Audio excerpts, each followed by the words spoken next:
हम पढ़ रहे हैं गुरुत्वाकर्षण और आज है गुरुत्वाकर्षण का लेक्चर नंबर 6, जिसमें हम गुरुत्वीय विभव को समझेंगे और किसी बिंदु पर हम गुरुत्वीय विभव को फाइंड करेंगे और किसी बिंदु पर गुरुत्वीय विभव के लिए व्यंजक भी निकालेंगे आज। ठीक है, तो बात शुरू करते हैं सबसे पहले गुरुत्वीय विभव से, ग्रेविटेशनल पोटेंशियल से।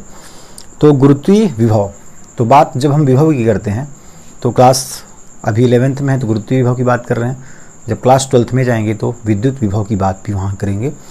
तो ये विभव शब्द जो है, ठीक है, ये जो टॉपिक है ये कॉमन है दोनों क्लास के लिए, 11 12th के लिए। फ़र्क इतना है कि यहाँ ग्रेविटेशनल पढ़ रहे हैं, वहाँ इलेक्ट्रिक पढ़ेंगे, ठीक है, वहाँ विद्युत विभव पढ़ेंगे, यहाँ पढ़ रहे हैं गुरुत्वीय विभव। तो एक्चुअल में फिजिक्स में ना विभव नाम की कोई चीज़ है ही नहीं, ठीक है। जब बात विभव की आती है तो विभव नाम की कोई चीज़ है ही नहीं। बात हम शुरू करते हैं विभवांतर से, ठीक है। किसी विभव मीन्स होता है कि किसी पार्टिकुलर, ठीक है, समझ रहे हो ना, विभव मतलब किसी पार्टिकुलर, किसी विशेष बिंदु का विभव, ठीक है, किसी एक बिंदु का विभव। तो विभव हमें ऐसे नहीं मिलता किसी बिंदु का, जब तक हम किसी दूसरे बिंदु के सापेक्ष, किसी दूसरे बिंदु के रिस्पेक्ट में, ठीक है, उस बिंदु का विभव निकालते हैं। हम कहने का मतलब कि किसी बिंदु के रिस्पेक्ट में ही, ठीक है, किसी दूसरे पॉइंट के रिस्पेक्ट में, किसी दूसरे बिंदु के सापेक्ष ही किसी एक पार्टिकुलर बिंदु पर विभव की गणना कर सकते हैं। मतलब विभव याद करने के लिए हमें 2 पॉइंट चाहिए, ठीक है ना, हमें 2 पॉइंट चाहिए विभव याद करने के। हम किसी एक पॉइंट पर विभव नहीं बता सकते। तो कहने का मतलब जब 2 पॉइंट हो गए हमारे पास तो बात विभव नहीं रह गई, ठीक है। जब 2 पॉइंट हो गए तो बात आ गई विभवांतर की। तो बात शुरू करते हैं गुरुत्वीय विभव। विभव परिभाषित ही नहीं है एक्चुअल में, ठीक है, ठीक है, विभव क्या है, परिभाषित है ही नहीं एक्चुअल में। तो बात हम शुरू करते हैं कहाँ से, विभवांतर से, ठीक है, विभवांतर, जिसको हम बोलते हैं पोटेंशियल डिफरेंस, पोटेंशियल डिफरेंस, ठीक है। तो विभवांतर है क्या, तो विभवांतर के लिए अपन क्या करते हैं, 2 पॉइंट ले लेते हैं। मान लेते हैं एक पॉइंट है ए और दूसरा पॉइंट है बी, ठीक है। इसके लिए अपन क्या करते हैं, अब चूंकि हमें गुरुत्वीय विभव निकालनी है ना, गुरुत्वीय विभव मीन्स क्या होगा, एक मॉस होगा, एक द्रव्यमान होगा छोटा सा, m एकांक द्रव्यमान का एक पिंड होगा, स्मॉल m द्रव्यमान का, ठीक है। तो मान लेते हैं बी पॉइंट पर वह पिंड रखा हुआ है, स्मॉल m द्रव्यमान का कोई पिंड है, ठीक है ना, ये कोई पिंड है स्मॉल m द्रव्यमान का। तो इसको क्या करते हैं, अब हमें क्या निकालना है, विभव निकालना है, ठीक है, मतलब विभवांतर हम देख रहे हैं ना, हमें क्या निकालना है, विभवांतर। तो क्या करते हैं, इस स्मॉल m द्रव्यमान को इस बी पॉइंट से उठा करके ए पॉइंट तक ले जाते हैं, ठीक है। जैसे ही हम इस m द्रव्यमान को, एकांक द्रव्यमान को, ठीक है, जिसको अपन क्या बोलते हैं, एकांक द्रव्यमान, ये क्या है, एकांक द्रव्यमान, ठीक है, इसको अंग्रेजी में बोलते हैं क्या, यूनिट मास, ठीक है।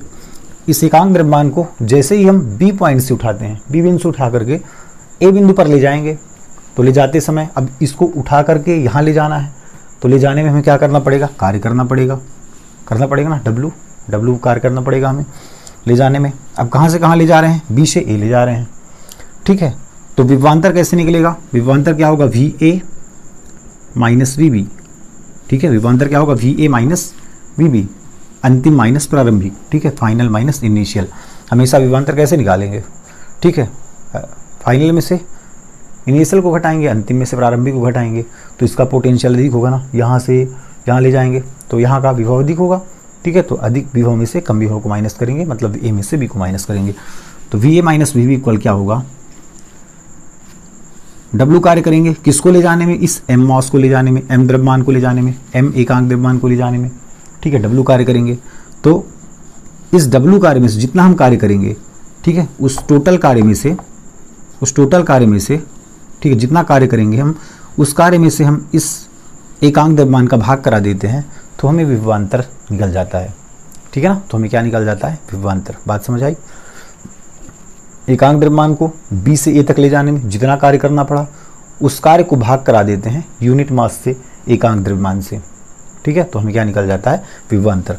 अब हमें कार्य कितना करना पड़ रहा है, कहाँ से कहाँ तक कार्य करना पड़ रहा है, बी से ए तक ले जाने में, ठीक है। तो फर्क कहाँ से कहाँ तक, बी टू ए, ठीक है ना, कार्य करना पड़ रहा है हमें, बी से ए तक ले जाने में हमको कार्य करना पड़ रहा है, ठीक है। तो कार्य करना पड़ता है हमें बी से ए तक ले जाने में, किसी भी एकांक द्रव्यमान को जितना कार्य करना पड़ेगा, जितना कार्य करना पड़ता है, उस कार्य को यदि हम उस एकांक द्रव्यमान से भाग कराते हैं तो हमें निकलता है विभवांतर। ठीक है, अब बात जब विभव की करते हैं हम, बात अब ये विभवांतर की बात हो गई। ठीक है, विभवांतर समझ में आया। ठीक है, विभवांतर समझ आया, बी से ए तक ले जाने में जितना कार्य करना पड़े, फाइनल माइनस इनिशियल, अंतिम माइनस प्रारंभिक, ये हो गया विभवांतर। अंतर दिख रहा है हमें, दो विभवों में अंतर। ठीक है, विभवांतर निकल गया। एक्चुअल में ये चीज़ परिभाषित है फिजिक्स में। ठीक है, एक्चुअल में क्या चीज़ परिभाषित है, विभवांतर। और जब आप बात हम विभव की कर रहे होते हैं, ठीक है, जब हम किसी एक बिंदु पर विभव की बात कर रहे होते हैं तो एक्चुअल में हम विभवांतर की बात कर रहे होते हैं, हम विभव की बात नहीं कर रहे होते। ठीक है, आगे आगे समझ आएगा कि कैसे हम विभव लिखते तो ज़रूर हैं, ठीक है, पर उसको जो हम देखेंगे, जैसा समझेंगे, तो विभव ना हो करेगा कि वह विभवांतर ही निकलता जाएगा, है ना। चूँकि हम विभव एक पॉइंट का हम बता ही नहीं सकते, ठीक है, बिना तुलना के बताया नहीं जा सकता। तो बात करते हैं विभव की। विभव आता है पोटेंशियल। ठीक है, पोटेंशियल। ठीक, अब विभव किस पर, किसी बिंदु पर, चलो मान लेते हैं किसी बिंदु पर। ठीक है, विभव निकाल रहे हैं किसी बिंदु पर, किसी पार्टिकुलर बिंदु पर, किसी विशेष बिंदु पर हम विभव की बात कर रहे हैं। तो जैसा कि हमने यहाँ पे सीखा कि बात हम फिजिक्स में विभव तो परिभाषित है नहीं, परिभाषित कौन है, विभवांतर। तो अब बात जब विभव की करेंगे तो ऐसा लॉजिक हमें लगाना है, ऐसा लॉजिक हमें लगाना है कि बात विभवांतर की भी बनी रहे। ठीक है, बात विभवांतर की भी बनी रहे और वह विभव भी हो जाए। ठीक है, समझना है कि बात विभवांतर की भी बनी रहे, क्योंकि ये चीज़ तो परिभाषित है ना, ये तो है नहीं, तो ये चीज़ भी बनी रह जाए और हमें एक पॉइंट पर विभव भी निकल जाए। तो ऐसा कैसे दिमाग लगा सकते हैं बताओ।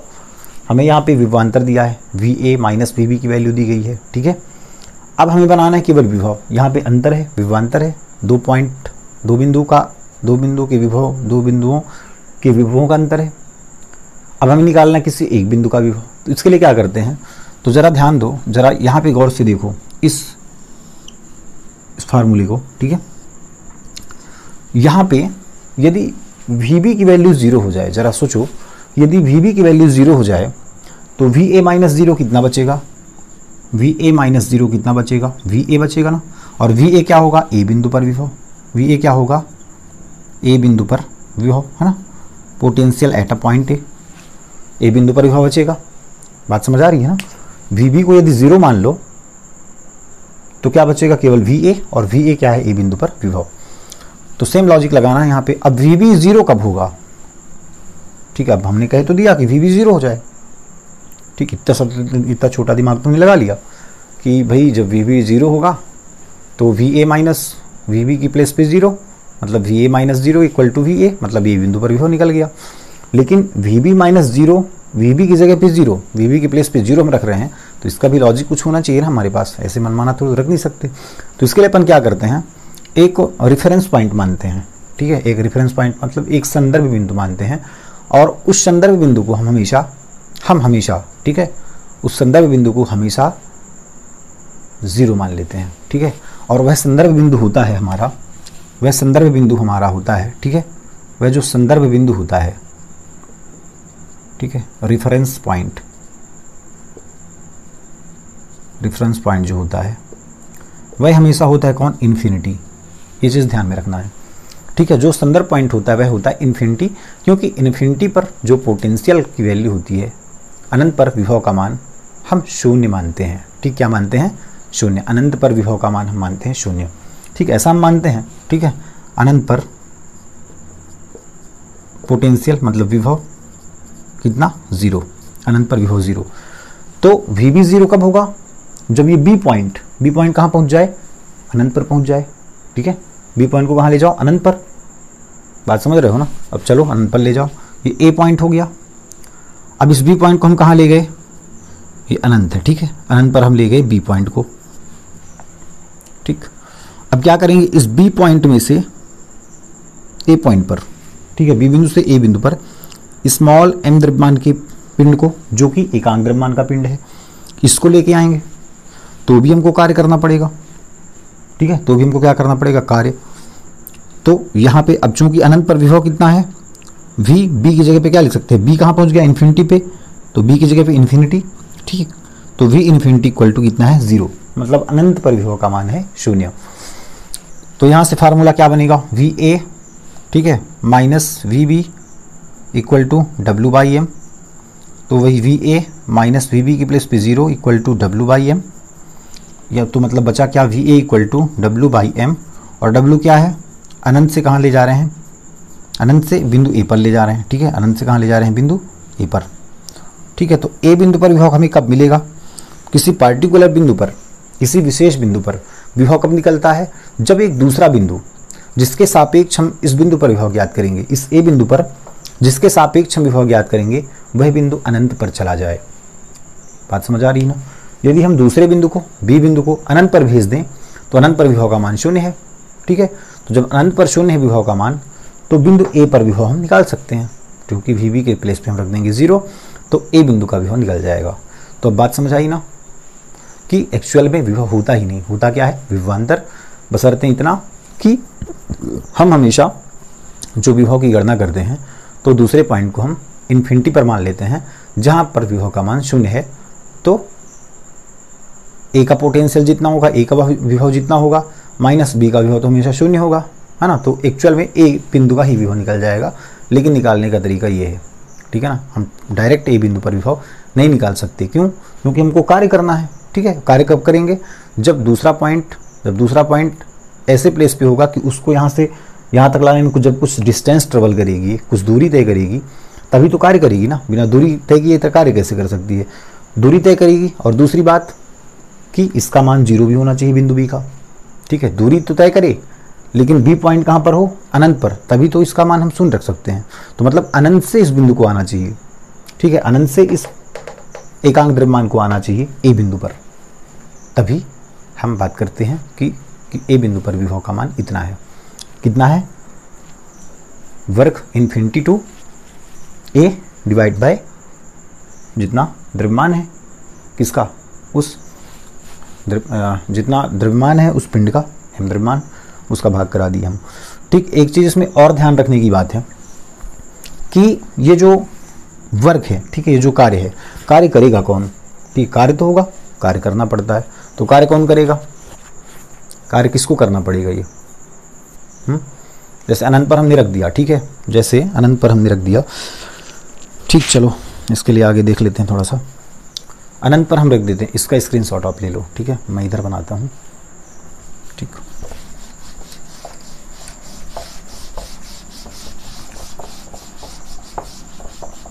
अच्छा, बात काहे की कर रहे थे, बात हो रही थी काहे की कि अच्छा वर्क कौन करेगा, है ना। तो मान लो ये इन्फिनिटी हो गया, ठीक है, ये क्या हो गया, इन्फिनिटी। इन्फिनिटी पर मान लेते हैं कोई बिंदु है जहाँ का पोटेंशियल है 0, वी इन्फिनिटी 0, ठीक है, जहाँ का विभव है 0। अब यहाँ से एक हम क्या उठाते हैं, पॉइंट मास उठाते हैं, सॉरी यूनिट मास उठाते हैं, एकांक द्रव्यमान उठाते हैं, और इसको हम लाते हैं कहाँ पर, किसी बिंदु पर, ठीक है। मान लेते हैं कोई बिंदु है ए, इस बिंदु पर हम इसको ले आते हैं।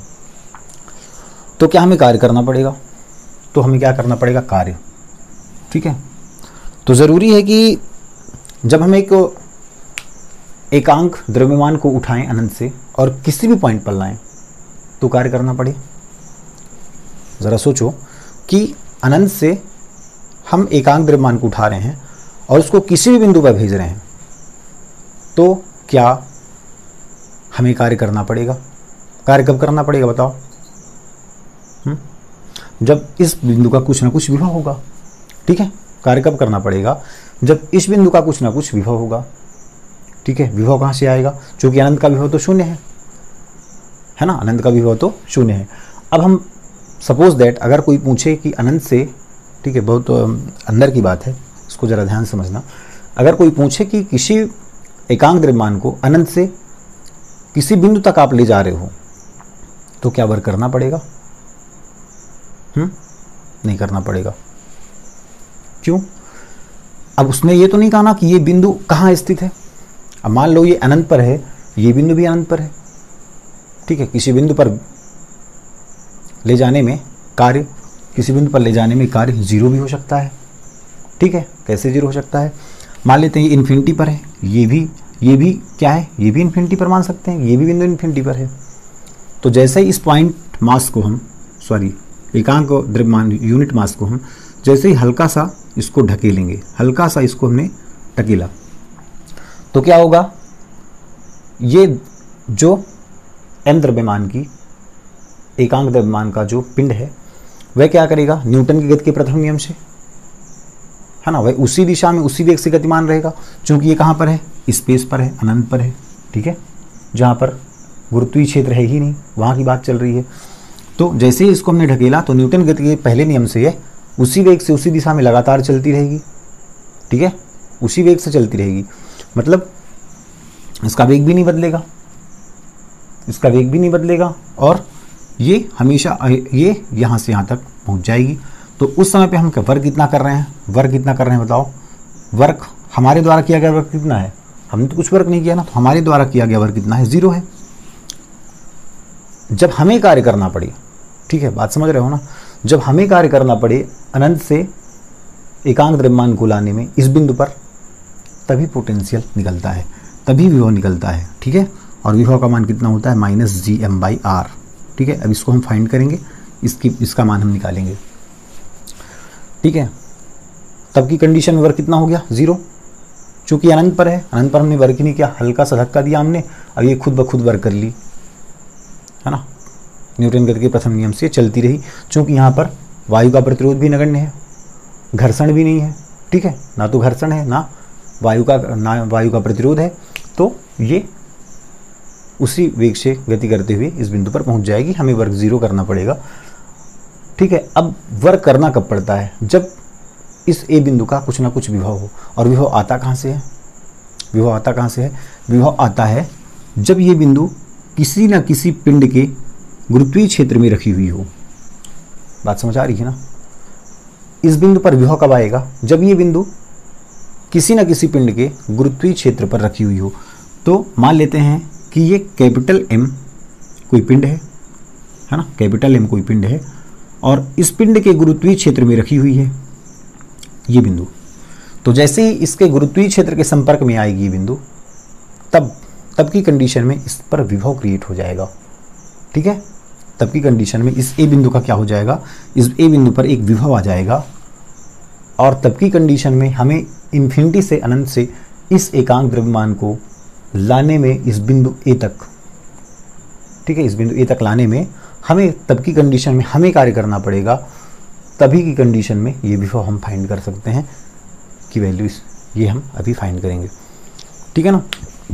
तो पहली बात कि विभव का मान इतना होना चाहिए, ठीक है, विभव का मान कितना होना चाहिए, किसी एक बिंदु पर विभव का मान हमने देखा कि इतना है W∞/m, ठीक है। और दूसरी बात कि इस एकांक द्रव्यमान को अनंत से इस बिंदु तक चलने में जैसे अनंत से चलेगी ये, ठीक है ना, ये चलेगी, चलते चलते चलते इस बिंदु पर पहुंच जाएगी। तो इसको चलना कैसे है, इसको चलना है बहुत धीरे, ठीक है, इसको कैसे चलना है, बहुत धीरे धीरे चलना है, ठीक है, वेरी वेरी स्लोली, ठीक है, बहुत धीरे धीरे चलना है। एम को कैसे चलना है, बहुत धीरे धीरे, वेरी वेरी स्लोली चलना है। क्योंकि इसकी गतिज ऊर्जा नहीं बदलनी चाहिए, इसकी जो काइनेटिक एनर्जी है, गतिज ऊर्जा में परिवर्तन क्या कहते हैं, डेल्टा के, ठीक है। तो डेल्टा के ई मतलब गतिज ऊर्जा में परिवर्तन, इसकी गतिज ऊर्जा में परिवर्तन नहीं होनी चाहिए, मतलब डेल्टा के ई होना चाहिए 0, इसकी गतिज ऊर्जा में परिवर्तन नहीं होना चाहिए, मतलब इसका जो त्वरण है, त्वरण क्या होना चाहिए, 0 होना चाहिए, ठीक है, त्वरण होना चाहिए 0, त्वरण उत्पन्न नहीं होना चाहिए, मतलब इसकी वेलोसिटी, इसके वेग को होना चाहिए क्या, कांस्टेंट, ठीक है, इसके वेग को होना चाहिए नियत, वेग कहें या चाल कहें, किसके, m की बात कर रहे हैं ना, तो m बहुत धीरे धीरे चलना चाहिए, मतलब m की गतिज ऊर्जा नहीं बदलनी चाहिए, m की गतिज ऊर्जा नहीं बदलनी चाहिए, मतलब m के त्वरण को नहीं बदलना चाहिए, ठीक है। ये नहीं कि ये एक्सेलरेशन, इस पर त्वरण उत्पन्न हुआ, ये इसकी दिशा में आ रही है, इस पर त्वरण उत्पन्न हो गया, और चूंकि अब ये क्या है, एक एम पिंड है, बड़ा सा मास है, बहुत बड़ा सा, जैसे धरती मान सकते हैं अपन, ठीक है ना, बहुत बड़ा सा मास है, बहुत बड़ा सा द्रव्यमान है। तो जैसे ही इसके और आने लगेगी कोई पिंड, कोई एकांक द्रव्यमान का पिंड, तो इसके गुरुत्वीय क्षेत्र के जैसे जैसे पास जाती जाएगी तो क्या करेगी, और अधिक बल से आकर्षित करेगी, ठीक है, और अधिक फोर्स इसको आकर्षित करेगी। तभी कंडीशन में क्या होगा, इसमें एक्सेलरेशन पैदा हो जाएगा, त्वरण पैदा हो जाएगा, है ना।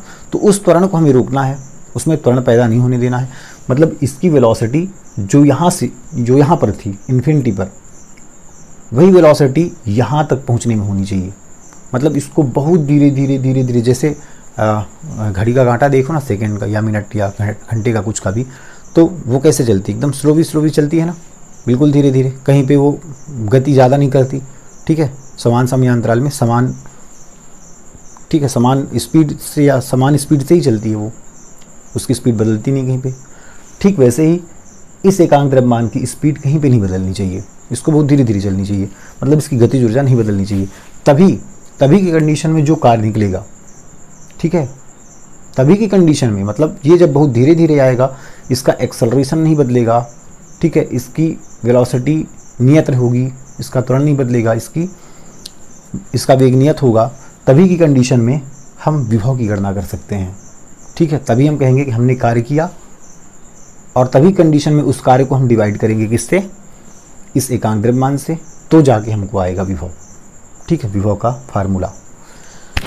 ठीक, बात समझ आई। चलो अब आगे हम डिराइव करते हैं क्या, अब किसी बिंदु पर गुरुत्व विभव के लिए व्यंजक, है ना।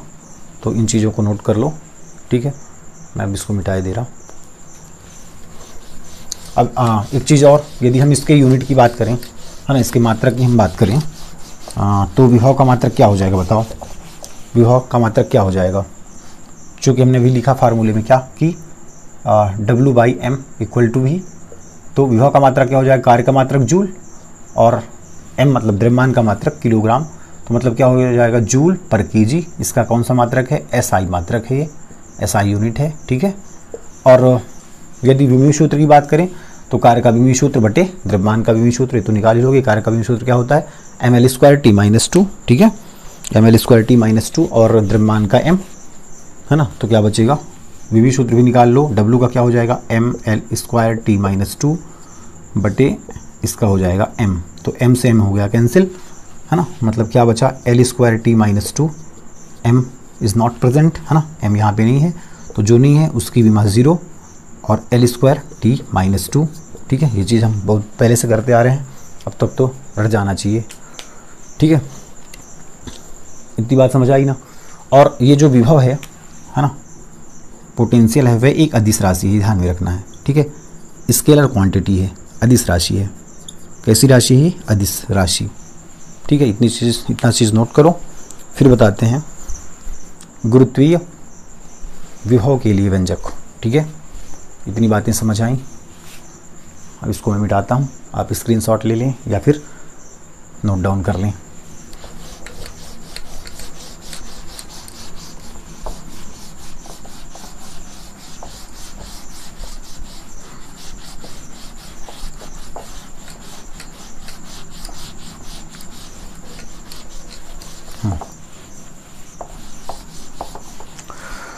अब बात करते हैं गुरुत्वीय विभव के लिए व्यंजक की। तो जैसे हमने सीखा, यहाँ पे लिख लेते हैं गुरुत्वीय विभव क्या लिखना है, किसी बिंदु पर गुरुत्वीय विभव के लिए व्यंजक, किसी बिंदु पर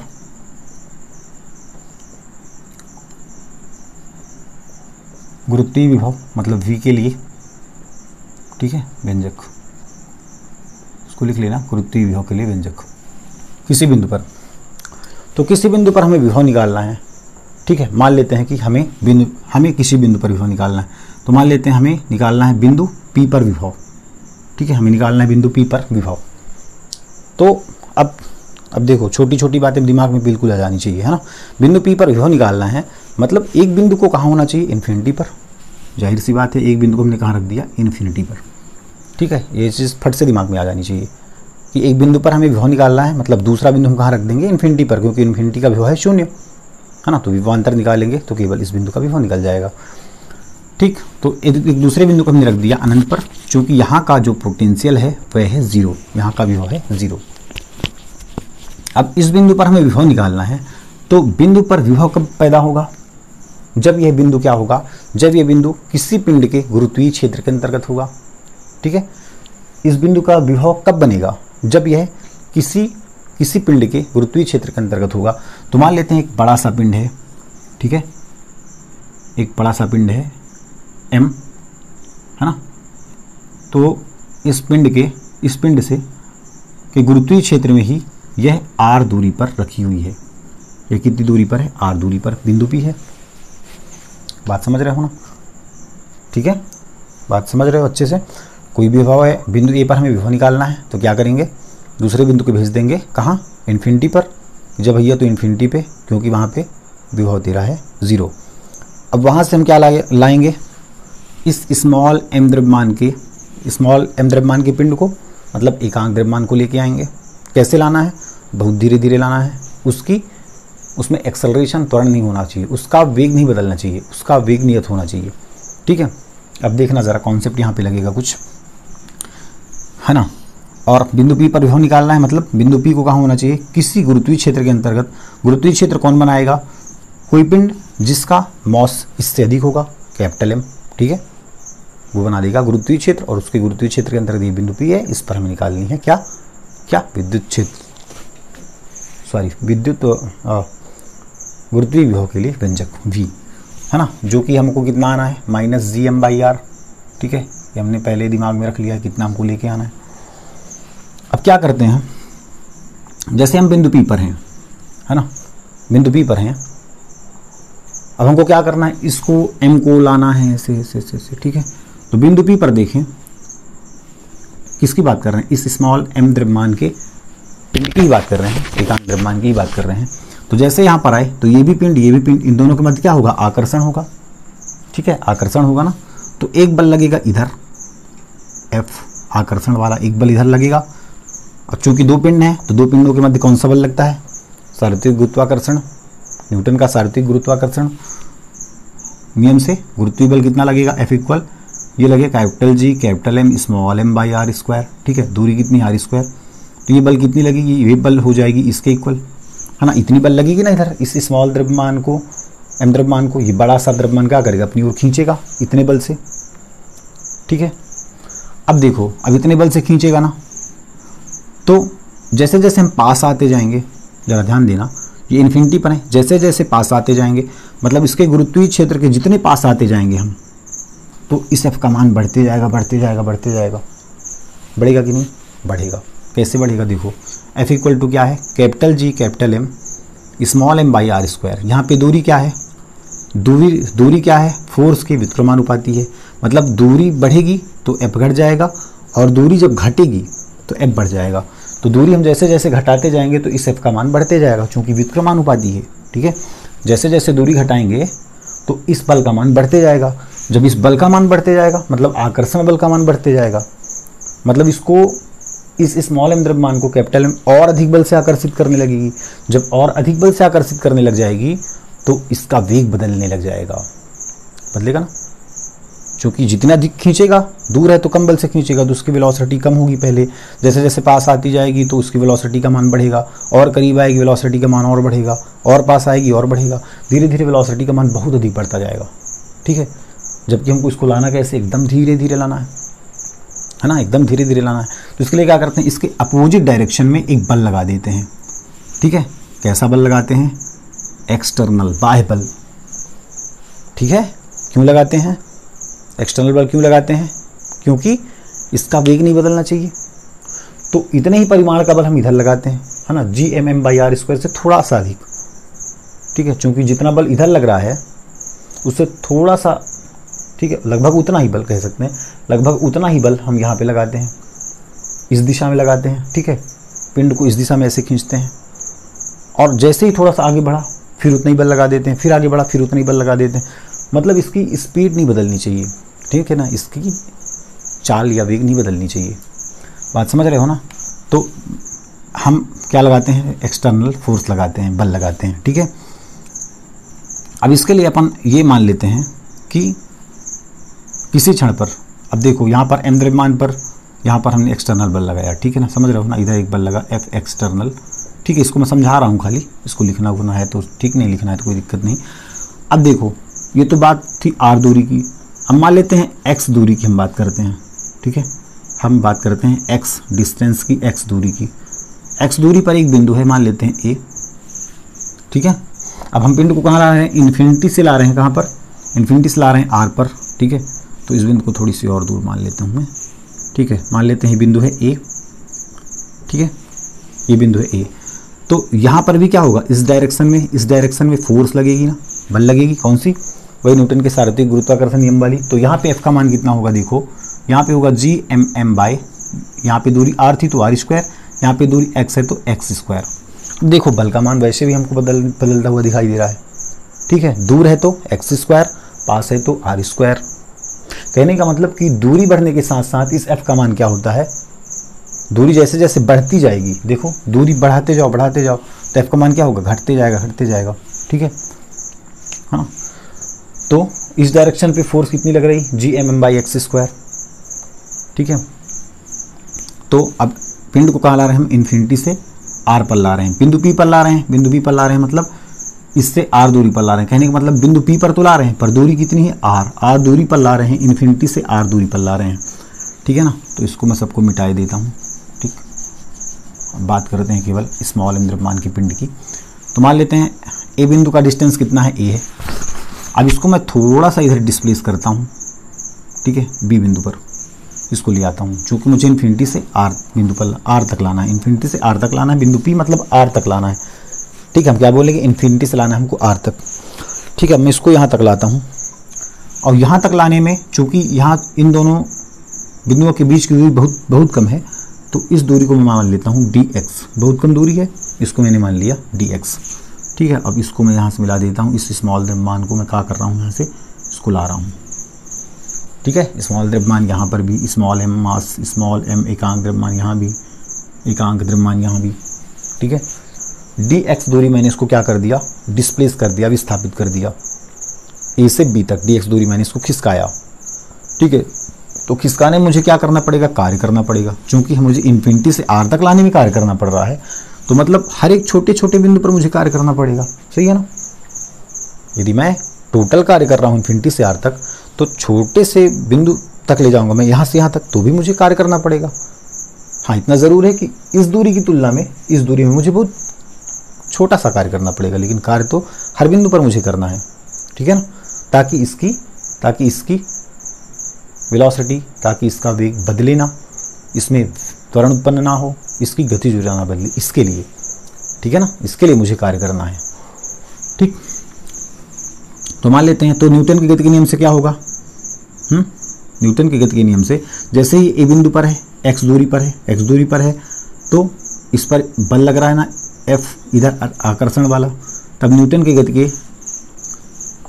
के सार्वत्रिक गुरुत्वाकर्षण नियम से लिख सकते हैं, ठीक है। मान लेते हैं स्मॉल m द्रव्यमान का एक पिंड है, जिससे r दूरी पर एक बिंदु P है, जिस पर हमें गुरुत्वीय विभव की गणना करनी है, तथा स्मॉल m कैपिटल M द्रव्यमान से x दूरी पर एक बिंदु A है, जिस बिंदु पर स्थित एकांक द्रव्यमान पर, ठीक है, इस बिंदु पर है एकांक द्रव्यमान पर लगने वाला आकर्षण बल, इस पिंड के कारण लगने वाला आकर्षण बल, है ना। तो लगने वाला बल कितना होगा बिंदु A पर, ठीक है, बिंदु A पर लगने वाला कौन सा बल, गुरुत्वीय बल। कैसा बल लग रहा है, गुरुत्वीय बल, ठीक है, गुरुत्वीय बल F, ठीक है। लिखोगे कैसे, माना कैपिटल M द्रव्यमान का एक पिंड है, जिससे r दूरी पर बिंदु P पर हमें विद्युत क्षेत्र की गुरुत्वीय विभव की गणना करनी है, गुरुत्वीय विभव का मान निकालना है। मान लेते हैं m द्रव्यमान से x दूरी पर एक बिंदु A है, ठीक है, जिस बिंदु पर स्थित एकांक द्रव्यमान पर लगने वाला बल या न्यूटन के सार्वत्रिक गुरुत्वाकर्षण नियम से लगने वाला गुरुत्वीय बल F, ठीक है। ये गुरुत्वाकर्षण बल कितना लगेगा, कैपिटल G, ठीक है, इसका द्रव्यमान कैपिटल M, इसका स्मॉल m डिवाइडेड बाय दूरी का स्क्वायर, दूरी कितनी है m से a बिंदु की x है, तो x का स्क्वायर, इतना बल लगेगा, सही है ना। इन दोनों पिंडों के बीच कितना बल लग रहा है, इतना बल लग रहा है, ठीक है। अब क्या करते हैं, अब हमें निकालना क्या है, कार्य, ठीक है, जरा ध्यान रखना, हमें निकालना क्या है कार्य। चूंकि हम इन्फिनिटी से b तक लाने में हमको कार्य करना है, मतलब यहाँ से यहाँ तक भी लाने में हमको कार्य करना है। और कार्य का फार्मूला क्या है? कार्य होता है बल गुणे विस्थापन, है ना।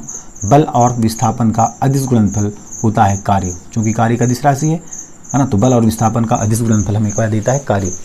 तो बल तो हमने निकाल लिया F, अब हमें क्या चाहिए? विस्थापन चाहिए, ठीक है। हमें क्या चाहिए? विस्थापन, बल गुणा विस्थापन। तो विस्थापन, अब बात करते हैं विस्थापन की। बल हमने निकाल लिया ना, अब बात करते हैं विस्थापन की। तो विस्थापन मतलब एकांक द्रव्यमान m को अल्प विस्थापित करने में किया गया कार्य, dx दूरी तक करने में किया गया कार्य, है ना। मतलब अल्प विस्थापन में किया गया कार्य, ठीक है। अल्प विस्थापन m को a से b तक लाने में किया गया कार्य।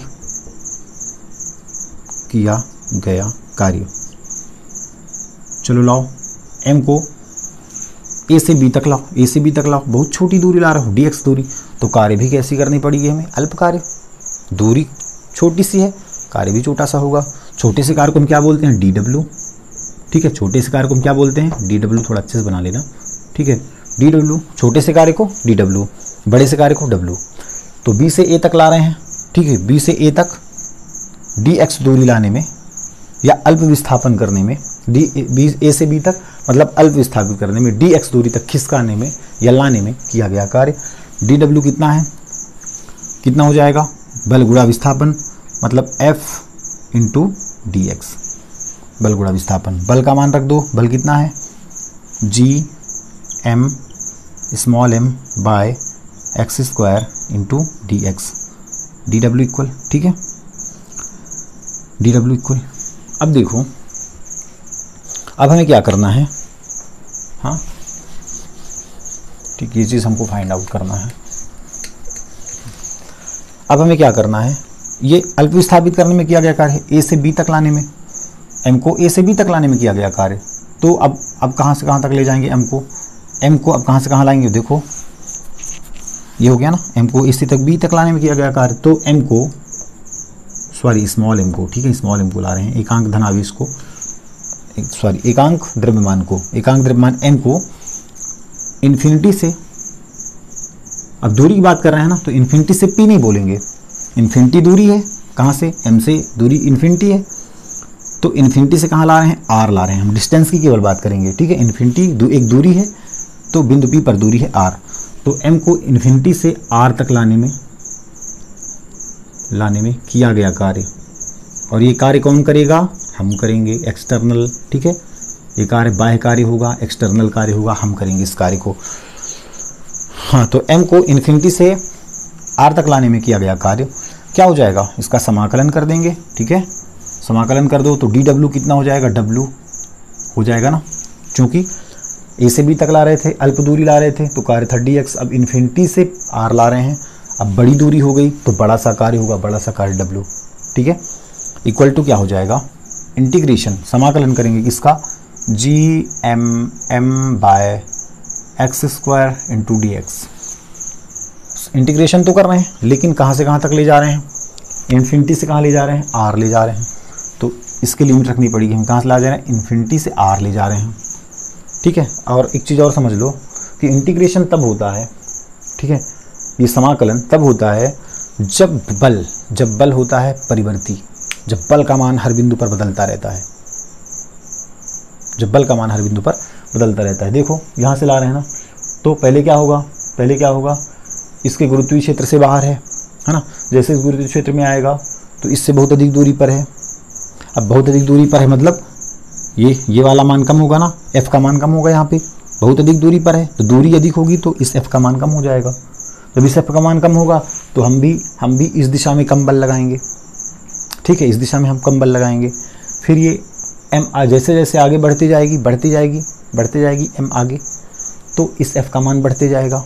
जब इस f का मान बढ़ते जाएगा और यदि हम इसके अपोजिट डायरेक्शन में हम बल ना लगाएं, यदि इस पिंड को हम इधर बल ना लगाएं, इधर ना खींचें, तो क्या होगा? ये इसको आकर्षित करेगी और धीरे धीरे इसका वेग बहुत अधिक बढ़ जाएगा और सीधे वहाँ पर पहुँच जाएगी वो, ठीक है। तब हम कुछ कार्य ही नहीं कर पाएंगे और कार्य हमको करना है।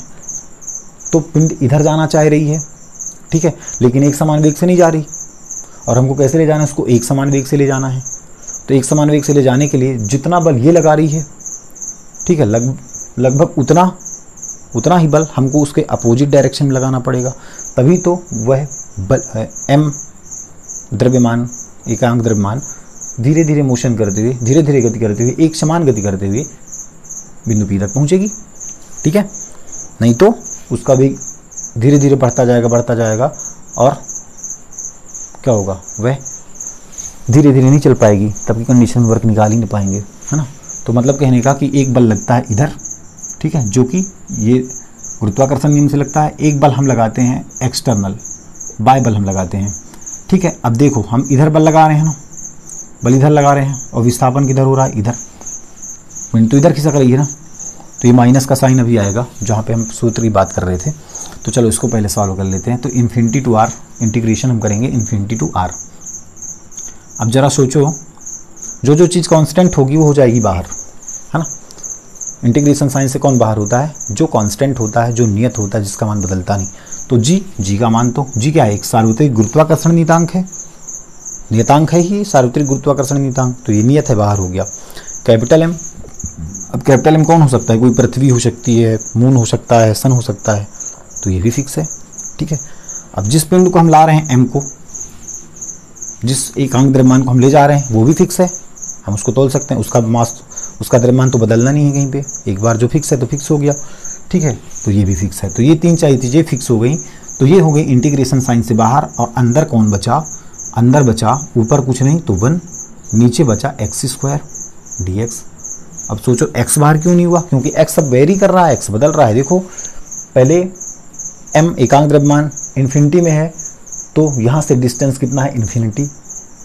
फिर a पर आई तो डिस्टेंस हो गई x, फिर p पर आई तो डिस्टेंस हो गई r। मतलब डिस्टेंस क्या है, धीरे धीरे कम हो रही है ना। तो डिस्टेंस क्या है, डिस्टेंस क्या हो रही है, दूरी क्या हो रही है, धीरे धीरे कम रही है। मतलब डिस्टेंस क्या है, बदल रहा है। डिस्टेंस तो कांस्टेंट नहीं है ना, डिस्टेंस बदल रहा है। तो ये बाहर नहीं होगा, ये अंदर ही रहेगा। ठीक है, इसको बाहर नहीं जाने देना है। ठीक, अब क्या करना है, G M small M integration infinity to R 1/x² है, ऊपर लाएंगे तो क्या हो जाएगा, x की पावर -2, है ना। मैथमेटिक्स पढ़े होगे, 1/x को क्या लिखते हैं, x की पावर -1, 1/x बराबर x की घात -1, तो 1/x² मतलब x की पावर -2। अब इंटीग्रेशन मैथमेटिक्स वालों को तो इजी है, ठीक है, फिजिक्स वाले बेचारे फंस जाते हैं। तो इंटीग्रेशन जो होता है x की पावर -2, हालांकि आपने क्लास 11th में भी पढ़ा है, फिर भी एक बार बता देता हूँ मैं।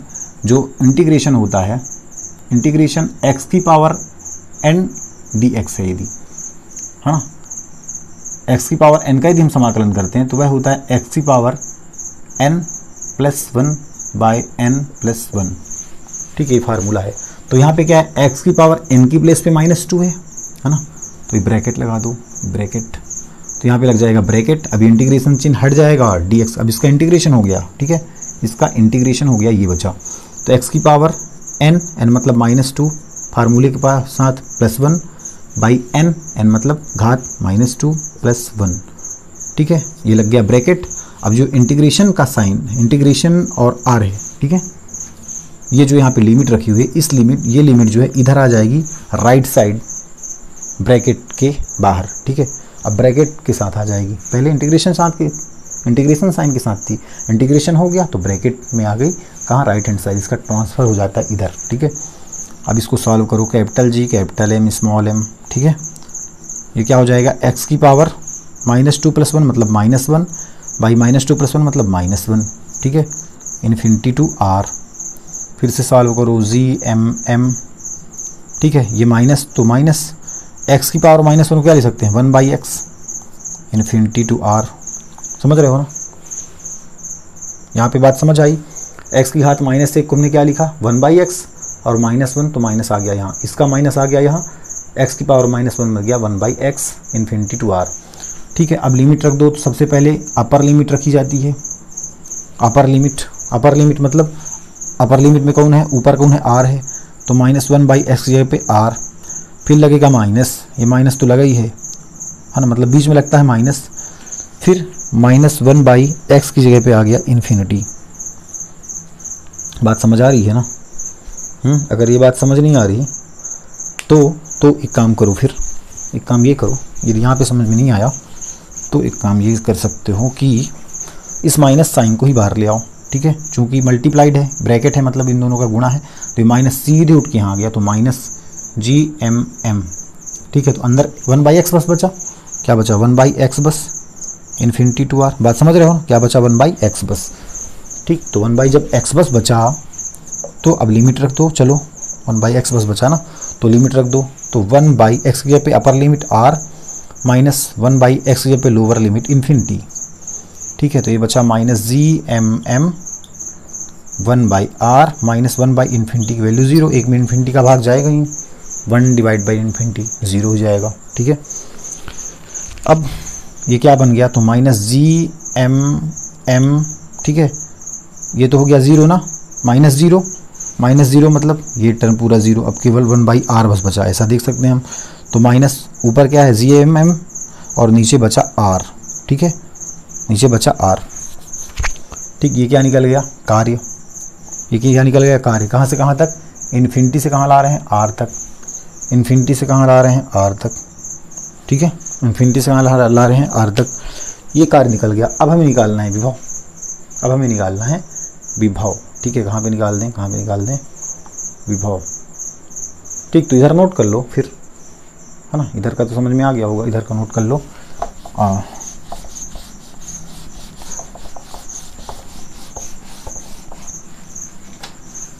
तो कार्य कितना निकला, कार्य हमारे पास निकला इन्फिनिटी से r तक ले जाने में हमको माइनस GMM/r इतना कार्य करना पड़ रहा है, और हमको पता है कि जो विभव है, ठीक है, किस बिंदु पर, बिंदु P पर निकाल रहे हैं, ठीक है। तो बिंदु P पर विभव, VP मतलब बिंदु P पर विभव कितना होगा, कार्य हम करेंगे कहाँ से कहाँ तक, इन्फिनिटी से r तक लाएंगे, बटे किसको लाएंगे, m मॉस को लाएंगे, m एकांक द्रव्यमान को लाएंगे, तो कार्य बटे जिस मॉस को ला रहे हैं, जिस द्रव्यमान को ला रहे हैं, उसके परिमाण को भाग करा देते हैं, ठीक है।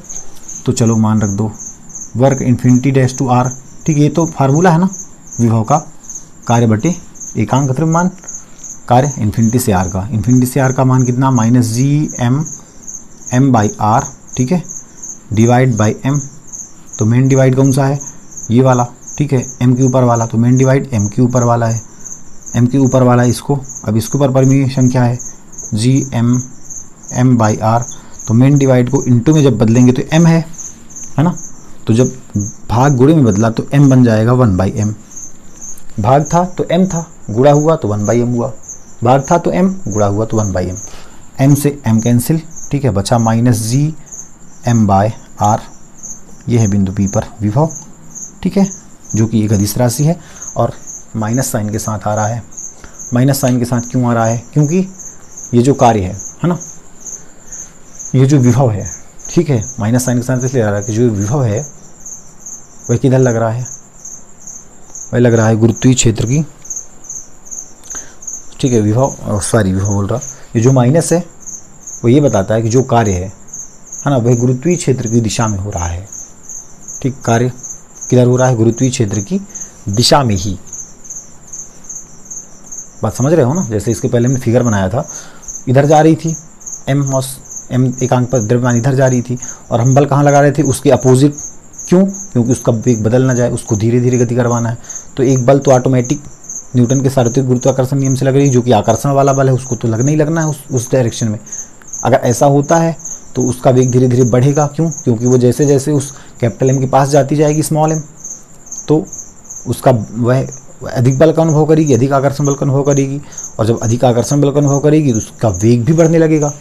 तो उसके वेग को बढ़ने से रोकने के लिए, उसके वेग को नियत बनाए रखने के लिए हम उसके अपोजिट एक बल लगाते हैं, ठीक है। कैपिटल M उधर रखी है, M जाना चाह रही है उधर, कैसे, अपने वेग को बदलते हुए, अपने वेग को परिवर्तित करते हुए, अपने वेग को बढ़ाते हुए जाना चाह रही है, तो उसके वेग को हमें नियत रखना है। इसके लिए हम क्या करते हैं, हम उस M के अपोजिट इस डायरेक्शन पे एक बल लगाते हैं, ठीक है ना। अब हम बल लगा रहे हैं इधर, और विस्थापन को कहाँ हो रहा है, उधर गुरुत्वीय क्षेत्र की ओर, ठीक है।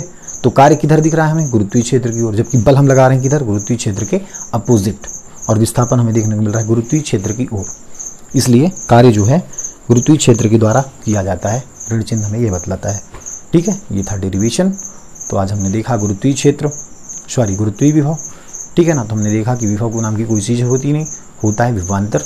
फिर हमने देखा कि किसी एक बिंदु पर विभव कितना होगा, पहले विभवांतर हमने देखा। फिर किसी एक पार्टिकुलर बिंदु पर विभव की गणना हम कैसे करते हैं, मान लेते हैं कि दूसरा पॉइंट अनंत पर स्थित है, चूंकि अनंत पर विभव का मान होता है 0, तो एक्चुअल में हम विभवांतर ही निकाल रहे होते हैं, पर बात केवल एक पॉइंट की करते हैं कि एक बिंदु पर विभव का मान बताइए, है ना। तो एक बिंदु पर विभव का मान कब निकालते हैं, जब दूसरा बिंदु हमारा होता है अनंत पर। फिर हमने देखा गुरुत्वीय विभव के लिए व्यंजक। कल हम देखेंगे गुरुत्वीय स्थितिज ऊर्जा आगे की क्लास में, ठीक है। थैंक यू सबको, thanks a lot very much.